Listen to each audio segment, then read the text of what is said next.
તો અમદાવાદના બોપલ વિસ્તારમાં વરસાદી પાણીનો નિકાલ ન થતાં સોસાયટી અને હોસ્પિટલ સહિતની જગ્યાઓમાં પાણી ભરાયેલા છે। બોપલમાં આવેલા પૂજન બંગલો અને ફ્લેટમાં પાણી ભરાઈ જતા હાલાકીના દ્રશ્યો તે જોવા મળ્યા। આ સિવાય માતુશ્રી સ્પેશિયાલિટી હોસ્પિટલ ખાતે પણ પાણી ભરાયા છે।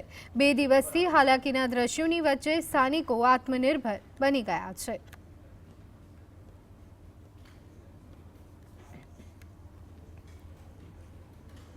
પૂજન બંગલો અને માતૃશ્રી હોસ્પિટલ બંને પાણીમાં જે છે તે ભરાઈ ચૂક્યો છે। પાણી ભરાતાની સાથે સ્થાનિક લોકો દ્વારા ગટર જે છે તે ખોલવામાં આવી રહી છે, પરંતુ પાણીનો નિકાલ જે છે તે નથી થઈ રહ્યો।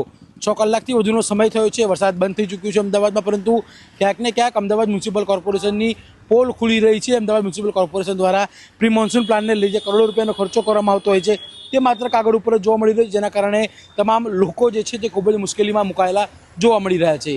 કેમેરામેન મીત ભટ્ટ સાથે જીતેન બારોટ, GSTV।